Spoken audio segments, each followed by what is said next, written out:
Welcome to the ANEW Insight Podcast, empowering and inspiring your journey to optimal health. Hosted by Dr. Supatra Tovar, clinical psychologist, registered dietitian, fitness expert, and author of Deprogrammed Diet Culture. Rethink your relationship with food, heal your mind, and live a diet-free life. And Chantal Donnelly, physical therapist and author of Settled, How to Find Calm in a Stress-Inducing World. Here at City Club Los Angeles, we follow our guests' journey to optimal health, providing you with the keys to unlock your own wellness path. Tune in and evolve with us. Hello and welcome to the ANEW Insight Podcast at City Club Los Angeles. I am Dr. Supatra Tovar, and we are very excited to have personal development coach Natalie J. Clayton with us today. Thank you. I'm going to read a little bit about Natalie, and then we are going to get right into our questions. Natalie J. Clayton is an accomplished visionary leader, personal development coach, and best-selling author of her book, Awaken the Leader Within, 15 Steps to Shine Your Light. Natalie is the founder and CEO of Tilt Synergy, a coaching, consulting, and IT software group. She is a former law enforcement and undercover officer with over 20 years as a police officer, special agent, parole agent, and criminal justice professor. She has a solid background in all aspects of people management, crisis management, diversity, and case management. Natalie is also the current chair of the Women of City Club Committee, Los Angeles. Yes. As a personal development coach, Natalie teaches individuals through her intuitive insight and empathic abilities how to embrace their fear inside. In doing so, her clients develop self-mastery and move forward for positive life outcome experiences. Thank you for joining us, Natalie. Thank you for having me. I'm really excited. Wonderful. So, thank you so much. Well, my first question is about law enforcement. It's amazing that you have this extensive background. Tell us a little bit about this and how you made your transition away from law enforcement and towards executive coaching. What was your inspiration? Well, when I let people know that I was a police officer and in law enforcement, that's the question. What did, people want to know about it and what was it like and so forth. I decided to have a career in law enforcement because I was interested in helping people. And initially, when I went to school, I was going to major in accounting, and I realized I didn't want to push numbers, and I am a people person. And I had this epiphany that I could save the world, believe it or not. And I decided to do something that was non-traditional and become a police officer because it gave me the ability to work in the community and carry a gun and I wanted a career that was different, and it was very different. No day is the same. And so, I started off with San Diego Police Department. And interesting enough, when I was in a police academy, I never shot a gun, and I was afraid of guns. My father had this, when I was a kid, I thought it was a big gun. It was a .38 Special. So I don't know if anyone knows about guns. It's a little toy gun. Not a gun person, but anyway, I've shot some before. They're kind of fun. Yeah, they are. It's very fun. It's if you're stressed out, it's a good way to get rid of stress. But I started with San Diego PD. I worked in the community. I was investigation. I did a lot of undercover work. Then I transitioned to the Department of Justice for the state of California. I work with the Department of Bureau of Narcotic Enforcement. Wow. And we were investigating meth labs throughout the state of California. Yeah, it was pretty scary. Yes, really nasty stuff out there. And from there, I transitioned to parole. There were some issues with the Department of Justice, and that I won't go into that because that will be in my legacy book that I'll write about that. And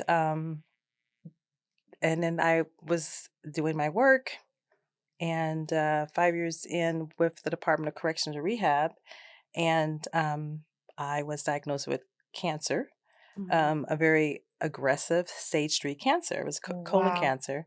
Wow. And so from that point on, from that treatment and there was surgery, I made a decision that this was a pivot point in my life where I needed to stop and evaluate my life and to see, um, what was going on with me and to take care of myself. And so that was the huge transition. There was something else that happened before that too. My son, there were three major things that happened to me in that year. My son was in a horrible accident. This is 2011. Um, where my son was hit by a bus. He was dragged 300 feet. He was in a hospital for 10 months. He had 38 surgeries. My marriage fell apart. And then I was diagnosed with cancer. Oh my So goodness. it was like, okay. I was like, really? Yeah. And so I just had to just be still. And what I know now is that, I had this gift of intuitiveness and empath my whole life. I can remember being a kid, when I was probably 3 years old, just knowing things. But, as a kid, you stuff it down because you don't understand it. And then, you know, moving forward, life happens. And then you're still, and then you start realizing, oh, okay, this is, there's something going on here. And, yeah, so I've been a coach my whole life. I've always coached people from the time I was little. I just had this gift. I could look at a person and I would be able to assess them and just figure things out. And so when I had to be still, because I was a super woman, I had an S on my chest. I had 3 kids. And my second marriage was a divorce. First marriage was divorce. I had 3 kids. I was a single mom, so I had this super S on my chest, and I had to take the S off my chest and just really pour into myself, take care of my son too, and then pour into myself. And yeah, I just decided that I'm done. I'm done with this because my health and my life is more important. Yes. Yeah. And I think, a lot of women carry so much of the burden and the workload. Yes. They are always putting the S on their chest, and putting everyone else before themselves. And oftentimes their health suffers because of Yeah. that. And so, you mentioned that you had to be still and you were using your intuition and your empathic abilities. I want to know more about that. What does that feel like, and how do you use it? Well, I'm gonna go back to my son. So before my son had his accident in 2011, I had this premonition that with a bus and my son, and I couldn't figure out what it was. And but going back, I've always had this premonition of things happening. And I was thinking like, okay, it happened. Okay, maybe it's just luck or whatever. But when my son had his accident, I just remember getting a phone call from my daughter, and my daughter was hysterical because she got a call from the police, and the police told her that you have 5 minutes to get to the hospital. Your brother's not going to make it. Oh my goodness. And so I was in Sacramento at that time, and I just remember thinking like, no, this is not going to happen. And I remember falling on my face. And well, first of all, calming my daughter down because she was hysterical and she was trying to get to the hospital. So I had to put on this, cop hat, that you can order, and calm her down and help her to navigate to Cedars-Sinai Hospital. That's where he was. And then to call my family. So I was that person doing everything. And then after all that happened, I just remember falling on my face and I was just praying to God. I said, you know what? Just save my son. And then in my soul, I felt my son's spirit and I felt his energy. And I just started speaking to him. And I told him, I said, you're going to make it. You're not going to die. And just hold on. Because I was in Sacramento at that time. And I go, I'm going to be there. And I was just speaking to him. That's the only thing I can remember that I felt the energy going to my son. And then, and I know people think this is kind of woo-woo, but I started speaking to the enemy and the devil, whatever you call it, the darkness. And I said, you can't have my son. Take your hands off him. You cannot have him. And I couldn't get to LA at that time because it was almost midnight and all the flights were, it was the earliest flight was 9 o'clock in the morning. So I just remember telepathically speaking to my son and telling him that he's going to make it. He's going to make it. And he survived. He survived. And by the time I got down to the hospital, I had no idea that he was dragged like almost 400 feet by a bus. Horrible. And I didn't know what the extent of his injuries were, but I just remember saying to him that you're going to make it. And I never left his side at that time. So it's just, what was the pivoting point for me was just believing that my son was going to make it, and believing no matter what the situation or circumstances looked like, that he was going to make it. And so from my belief of being a Christian and following God and understanding the Word of God, I just used that to my advantage, because in my church, we believe that the Word of God is the breath of life. So I just said, I'm going to speak this, and I believe this is going to happen. And it did. And despite everything that I saw, and my son was having 3 surgeries a week, and I lived in the hospital for 10 months. Wow. But what I realized is that we have the power within us. And if you have an awareness of the divine, however you call it, I call it God, the Holy Spirit, divine, your higher source, you can tap into that spirit, and you can either speak life into your situation, or you can speak death. And so I chose to speak life. And so when I'm working with clients, I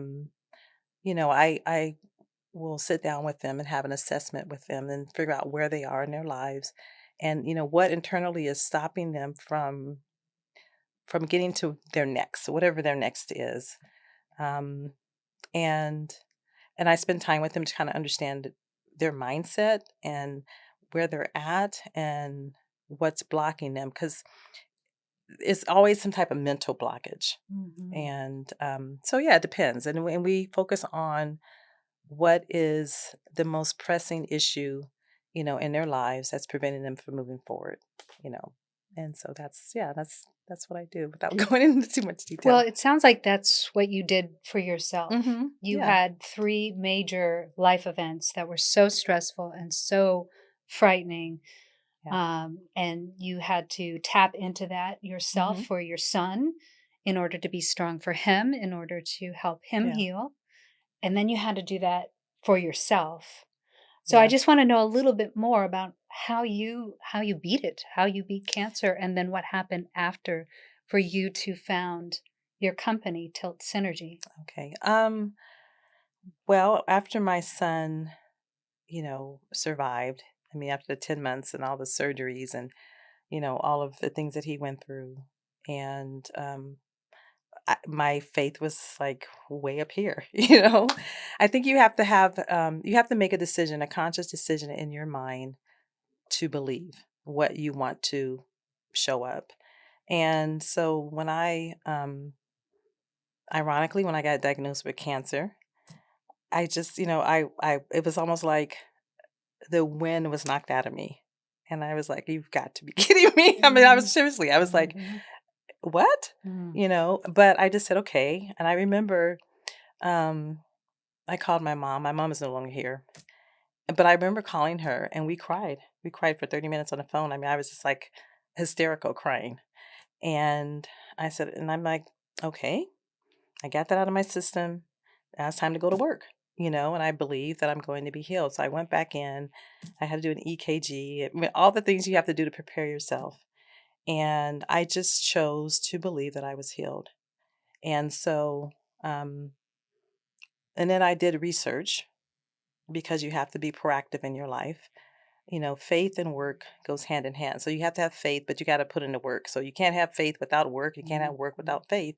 And so I decided to do research on how to cure cancer naturally. Mm-hmm. And there's a book called How to Cure Cancer Naturally. And it's like 270 pages, I think. And to this day, I have no idea what a book is, but I managed to find it at that time. And I started doing research. I decided that I would hire a holistic practitioner, and then I had my oncologist, and then I had an interesting part. I had a doctor who just shared with me. He's like, "Get that out of you." He said, "Go cut it out of you." He says, "Your numbers are low. Go get it out of you." And so, again, instead of being defeated, I just thought, I'm going to win. You know what? I have the power to overcome this, and I'm going to overcome this despite of what the doctors were saying and all those different things. It's you have to make a conscious decision that you're not going to let what's told to you or what you see to make you fall into a sunken place. And I refuse to do that. So, um, I remember my oncologist I had shared with him that I was going to go to a holistic practitioner, and he told me everything. No, don't do it, don't do it, don't do it. That's typical. No, no, no. And I was like, and so I just listened to him, and he was like, you don't eat, leafy vegetables. Don't when you go to the gym, I wouldn't recommend you go to the gym, and Oh, wow. wear a mask. And I was like, no. I said, listen, that's going in my mind. If I do those things, I'm telling myself that I'm sick, and I'm telling myself that I'm defeated. I said, I'm not going to do that. Anyway, so we battled back and forth. And so I finally decided, you know what, this is my life. This is my body. I'm going to do what I know is best for me to do. And, then in one period of time, I mean, it was rough. I'm telling you, it was rough. Um, I remember getting a call from him, and he had shared with me that, um, they thought that the cancer had metastasized to my liver. And I was like, I don't believe that. Mm. And then he was like, well, and he was telling me all these different things. Well, if it does, we can take a portion of your liver. I mean, all this negative stuff, right? Oh, my goodness. And so I said, no, I said, I tell you what, I don't want you to do a biopsy of my liver. I said, you need to do a biopsy of my liver, and then we'll go from there. And so I had a biopsy of my liver. And I remember, I never forget this, because I was sedated, and the doctor said, I did a biopsy of your liver. Your liver is fine. But what I did was I detoxed. I did a cleanse of my liver. Um, I was just thinking that, what can I do to help my body Yes, I'm become super strong? curious about Yeah. because I'm a dietitian. hmm Did you really change up your diet? Oh yeah, I changed my diet. Let's see. I stopped drinking coffee. I stopped drinking sodas. I didn't drink a lot of sodas, but all sugar. I stopped any type of granulated sugar. I stopped. I stopped drinking, eating white flour, rice. Um, I started making juicing. Mm. Just the regular things that God created on earth. And what I realized is that everything on this earth was created for our bodies and to heal our bodies. And you can heal your body of anything. Um, there's it was created. It's from the motherland. And so I just incorporated that into my diet. I hired a holistic practitioner, and she she put me on what she did. And then I decided that I would do chemo, because after I had my surgery, you know, actually the Lord told me, he says, you're healed. No matter what you do, you're going to be healed. And so I believed it. So I said, well, you know what, I'm not going to push aside Western medicine because it's needed. And I saw how it was so effective with my son, because my son was trauma. I was internal and he was trauma. So there's a use for it. But I think you have to take control of your temple. And so what we did was for 4 months, I built up my immune system, and with her treatments, and then I decided that if that's what I wanted to do chemo, I would do it. And so when I went to chemo, I didn't have any the only side effects I had, my hands were black, my feet were black. Wow. Um, so I did it for 6 months. I remember when I would have my treatment, it felt like I was swallowing glass right after the treatment. When I ate food, I couldn't drink cold water. It felt like I was swallowing broken glass and nails. Wow. And so that was 6 months of my life. And but again, I built up my immune system, and so my body was able to sustain that.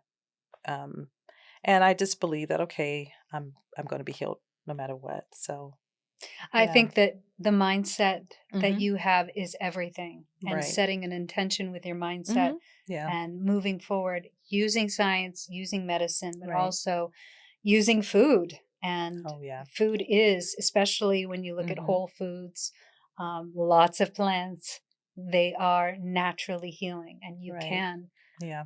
abate cancer or Mm-hmm. get rid of it entirely Right. just through diet alone. But I'm glad that you used everything in your I arsenal. used everything. And interesting enough, my holistic practitioner, she, she did, so it was holistic. So she did a test. She checked my urine, my saliva, and then she took a piece of my hair from behind my ear, and I forget what it's called, but she did a diagnosis of it. So it checked all of my everything, all of the minerals and everything that was in my body, and it showed that my deficiencies. It showed where I had over too many minerals and so forth. And then from that, it created a diet that my body needed to become strong. So so a lot of times the studies come out and they say, okay, if you have this, you shouldn't eat this, and that. And what my body needed was completely opposite of that. So you really have to. Everyone is individual, you know, people, and your body may need certain things that other people may not need. You have to figure that part out.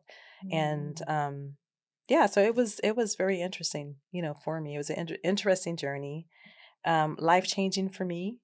And then I started realizing, like, wow, okay, I'm onto something here because not only did my son's life, I was directing the doctors. I'm like, no, you need to do this, and that with my son. You need to, I was just like, they were like, who's this little woman coming in here telling us what to do? His mom. But, it just made me realize that setting your intention, understanding the power that you have within you, because we each have the power within us, but having an awareness of understanding the power that you have, and you can overcome anything in your life. And it's just, that's my belief. And you choose to either sink or you choose to swim. And I choose to swim. I love it. Yeah. That's wonderful. Yes, that Oh, deserves thank you. applause for sure. So, when you went into personal development, who did you want to work with? Initially, I wanted to work with women, and I did. I work with women and leaders, business owners. Now I'm starting to attract men. It's interesting, attracting men. But I think for me, it's just people who have gone through some of the things that I've gone through, whether it's your health, cancer, um, a divorce, trauma like my son, just pouring into people and helping them to shift the way that they think, not on that dot. I call it a dot on the wall, because it really is. If you think about how big and how powerful God is, um, whatever you call it, God, divine, your higher source, all the things that we go through is just a dot. It's a dot, and if you focus on that dot, that's all you're going to see. So it's, to me, it's just men and women and even children to overcome. And so I'm going to tell you a story. So when after I went through my cancer and my son was healed, my friend, and I sought, prayer, through one of my friends. She's a minister. And I went to her church and I said, I need you to pray over me because I'm getting ready to have this, um, that biopsy that I was telling you about earlier. I said, and I need you to just pray over me. And so she asked me to come in and speak at her church about faith. And so I did. Myself and two of my sons came. The one that was in his accident came, and we spoke on faith. And so I just spoke from the heart. And when I was speaking, she says, you are a healer by the words you speak or laying of your hands. And I was like, oh no, not me. I ran. I ran. I'm like, I'm not, no. I'm like, I'm not doing this. But as God has a way of bringing you to what he wants you to do. So I'm shifting my clients to people who have gone through cancer or are Oh, going wow. through cancer, because I've gone through it. Mm. I know the ebb and flow of cancer. I know the things that you think about. Even when you survive it, you still have this thing in your mind, like, okay, oh, I have this little pain over here. What is that? Being human and being transparent. People need support, and people need to figure out how to navigate their way through, whether it's chemo, um, whatever it is that your outcome that you want to experience. And so my that's my mission now, is to move into that. And that was my calling, but I ran from it. I was like, oh no, I'm not doing that. No, you're meant to do I'm like, I'm it. not doing. Well, it's interesting because I remember when when my son overcame it and I overcame it, I'm sharing my story to a woman, and her sister, passed away from cancer. And after I shared my story, she was like, well, we're believers and, we're followers. And my sister didn't survive. And it trumped me. And I just like, oh my God, am I being haughty? Am I saying this away? Am I saying this the wrong way? So I shut down. Mm. And I said, I'm not going to talk about it. God is very funny in what he does. And so everywhere I went, somebody would be like, oh, I got cancer. Oh, I'm going through cancer. I'm going to have brain surgery for cancer. I have cancer of this. And I'm like, and I'm sitting there. And so my soul felt horrible, because I'm thinking like, oh my God, I need to pour into this person. And so finally I said, okay, when the time is right for me to speak to a person, if it comes up to me one more time, I'm going to speak to this person. And then, I did. But I still ran. I was like, oh no, I'm not doing that. I'm like, But you're no. called to do it. But it's my calling. So I'm finally surrendering. We are at this so state. glad that you're doing that. We're so glad that you're healthy Yeah. and with us today. We are going to take a pause Okay. because we are out of time for this episode, but we will be coming back for the second part of this episode. Thank you so much for joining us. Tune in next week for the second half of this thought-provoking an interview with personal development coach Natalie J. Clayton. Thank you so much. Thank you.